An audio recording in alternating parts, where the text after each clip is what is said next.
It is Friday morning, 7 a.m., July 4th, and this is the aftermath of Hurricane Arthur that came through Emerald Isle Beach around 9 or 10 last night.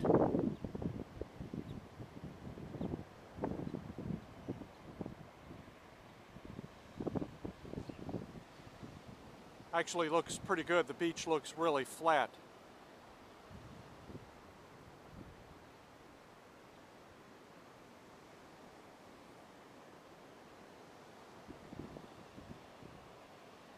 Had the worst of it about 11 o'clock last night, where the back of the eye of the storm came through.